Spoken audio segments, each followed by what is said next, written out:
Leviticus 15. At sinalita ng Panginoon kay Moises at kay Aaron na sinasabi, "Salitain ninyo sa mga anak ni Israel, at inyong sabihin sa kanila, pagka ang sinumang tao ay inagasan sa kanyang laman, ay magiging karumal-dumal siya dahil sa kanyang agas. At ito ang magiging kanyang karumalan sa kanyang agas, maging ang kanyang laman ay balungan dahil sa kanyang agas, o ang kanyang laman ay masarhan dahil sa kanyang agas, ay kanyang karumalan nga. Bawat higang mahiga ng inaagasan ay magiging karumal-dumal, at bawat bagay na kanyang kaupuan, ay magiging karumal-dumal. At sinumang tao na makahipo ng kanyang higaan ay maglalaba ng kanyang mga damit, at maliligaw siya sa tubig, at magiging karumal-dumal hanggang sa hapon. At ang maupo sa anumang bagay na kaupuan ng inaagasan ay maglalaba ng kanyang mga damit, at maliligaw siya sa tubig, at magiging karumal-dumal hanggang sa hapon. At ang humipo ng laman niyaong inaagasan ay maglalaba ng kanyang mga damit at maliligaw siya sa tubig, at magiging karumal-dumal hanggang sa hapon. At kung ang inaagasan ay makalura sa taong malinis, ay maglalaba nga siya ng kanyang mga damit, at maliligaw siya sa tubig, at magiging karumal-dumal hanggang sa hapon. At alinmang siya nakasakiyan ng inaagasan, ay magiging karumal-dumal. At ang alinmang taong humipo ng alinmang bagay na napalagay sa ilalim niyaon, ay magiging karumal-dumal hanggang sa hapon, at ang magdala ng mga bagay na yaon ay maglalaba ng kanyang mga damit at maliligaw siya sa tubig, at magiging karumal-dumal hanggang sa hapon. At yaong lahat na mahipo ng inaagasan na hindi nakapaghugas ng kanyang mga kamay sa tubig, ay maglalaba nga rin ng kanyang mga damit, at maliligaw siya sa tubig, at magiging karumal-dumal hanggang sa hapon. At ang sisidlang lupa na mahipo ng inaagasan, ay babasagin, at ang lahat ng kasangkapang kahoy ay babanlawan sa tubig. At kung ang inaagasan ay gumaling sa kanyang agas, ay bibilang siya ng 7 araw sa kanyang paglilinis, at maglalaba ng kanyang mga damit, at paliliguan din niya ang kanyang laman sa tubig na umaagos, at magiging malinis.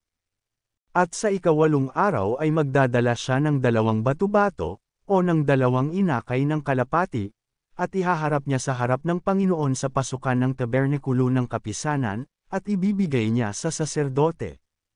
At ihahandog ng saserdote, na ang isa'y handog dahil sa kasalanan, at ang isa'y handog na susunugan, at itutubos sa kanya ng saserdote sa harap ng Panginoon, dahil sa kanyang agas.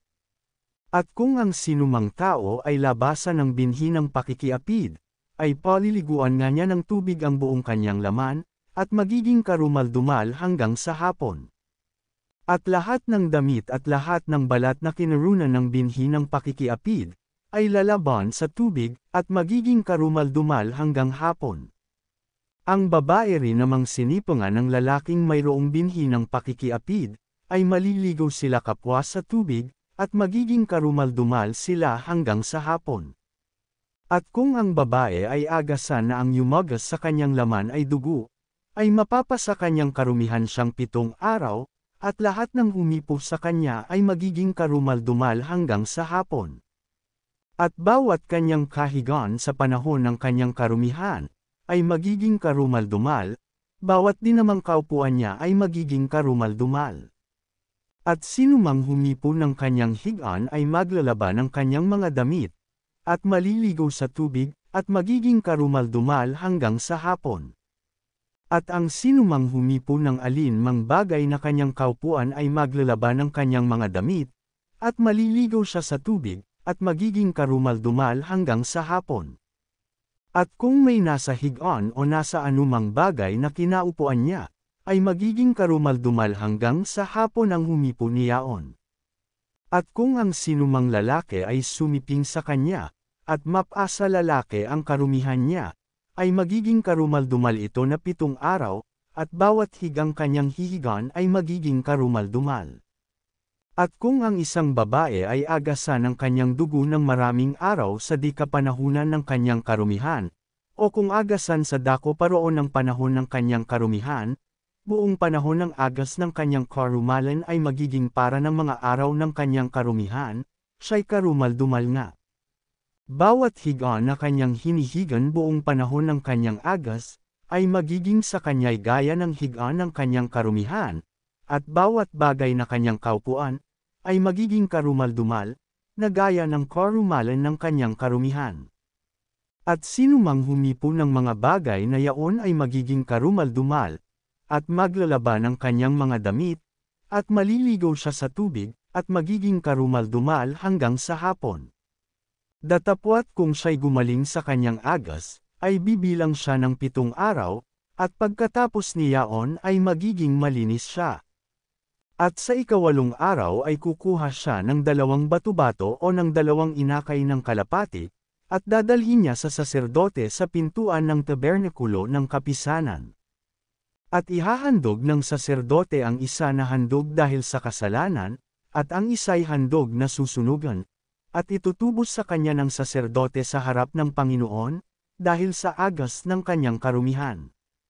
Ganito ihihiwalay ninyo ang mga anak ni Israel sa kanilang karumalan, upang huwag manggamite sa kanilang karumalan, kung kanilang ihawa ang aking tabernakulo na nasa gitna nila. Ito ang kautusan tungkol sa inaagasan, at sa nilalabasan ng binhi ng pakikiapid, na ikinarurumo. At sa babaeng may sakit ng kanyang karumihan, at sa inaagasan, sa lalaki at sa babae, at doon sa samisiping sa babaeng karumal-dumal.